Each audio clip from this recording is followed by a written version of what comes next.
Julie qui vous demande, l'influence peut-elle être considérée comme une compétence RH? C'est une bonne question. Oui, je considère que oui, l'influence peut être considérée comme une compétence RH, mais c'est plus une compétence liée au leadership RH. L'influence est une manière en fait de diriger une équipe. Alors on avait auparavant en fait pour habitude de dissocier les leaders des managers. Les leaders, on va dire que c'était des gens qui étaient plutôt inspirants, qui proposaient une vision, mais et de l'autre côté on avait un manager qui avait plus une vocation à avoir une gestion opérationnelle. Non, moi je dirais que le point clé désormais pour un DRH, c'est vraiment d'avoir cette capacité d'influence et surtout cette capacité de leadership qui est de plus en plus clé dans le cadre de nos organisations.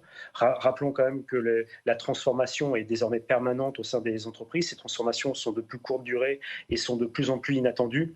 Donc fort de ce constat-là, oui, je pense que c'est réellement une compétence RH qui s'ajoute à une compétence de leadership. Dominique.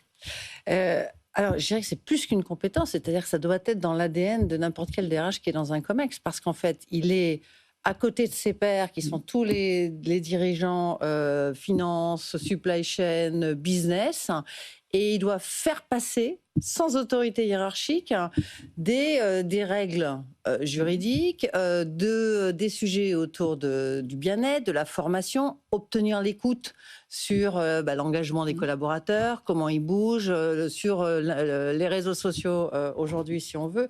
Donc oui, en fait, c'est plus qu'une compétence. C'est-à-dire que n'importe quelle personne qui va exercer ce métier de DRH doit avoir ça au-delà. Alors, est-ce que ça s'appelle un peu le leadership? Oui, Geoffrey, c'est du charisme, mais c'est surtout avoir le sentiment qu'on va avoir de l'impact sans avoir le lien hiérarchique, et notre pouvoir sera tiré de nos expertises, de la légitimité, de ce qu'on va inspirer aux autres.